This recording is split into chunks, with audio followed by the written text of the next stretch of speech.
কয়েক দশকের মধ্যেই সর্বাধিক ভয়াবহ খরার প্রভাব কমাতে কৃত্রিমভাবে বৃষ্টিপাত ঘটানোর উদ্যোগ নিয়েছে ইরান। ক্লাউড শেডিং নামে পরিচিত এই প্রযুক্তির মাধ্যমে মেঘের রাসায়নিক লবণ স্প্রে করে বৃষ্টির সম্ভাবনা বাড়ানোর কাজ শুরু হয়েছে বলে জানিয়েছে দেশটির সরকারি সংবাদ সংস্থা ইরান। সংবাদ সংস্থা ইন্না বিবিসির খবরে এই তথ্য উঠে এসেছে। শনিবার উর্মিয়া লেকের অববাহিকার প্রথম দফায় ক্লাউড শেডিং কার্যক্রম পরিচালিত হয়। ইরানের বৃহত্তম হ্রদ উর্মিয়া বর্তমানে প্রায় পুরোপুরি শুকিয়ে বিশাল লবণের স্তরে পরিণত হয়েছে। পরবর্তী ধাপে পূর্ব ও পশ্চিম আজারবাইজানেও একই উদ্যোগ নেওয়া হবে বলে জানানো হয়েছে।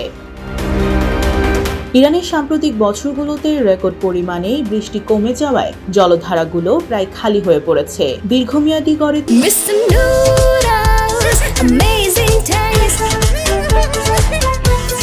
তুলনায় এই বছর বৃষ্টিপাত 89%। 50 বছরের মধ্যে সবচেয়ে শুষ্ক শরৎকাল অতিক্রম করছে ইরান। গত সপ্তাহে প্রেসিডেন্ট মাসুদ পেজেশকিয়ান সতর্ক করেছিলেন, যথেষ্ট বৃষ্টি না হলে তেহরানের পানি সরবরাহ সীমিত করতে হতে পারে, এমনকি প্রয়োজন হলে রাজধানী থেকে মানুষ সরিয়ে নেওয়ার ব্যবস্থাও নিতে হতে পারে।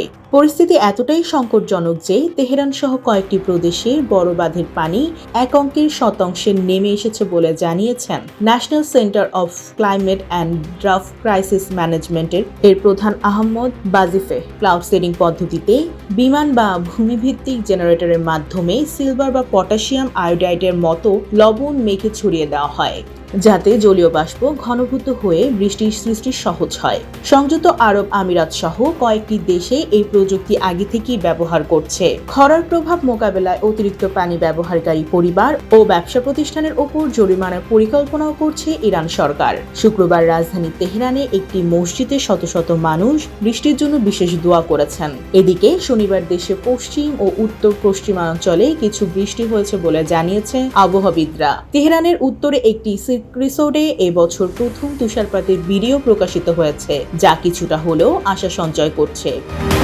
Desk report, জাজায়দিন।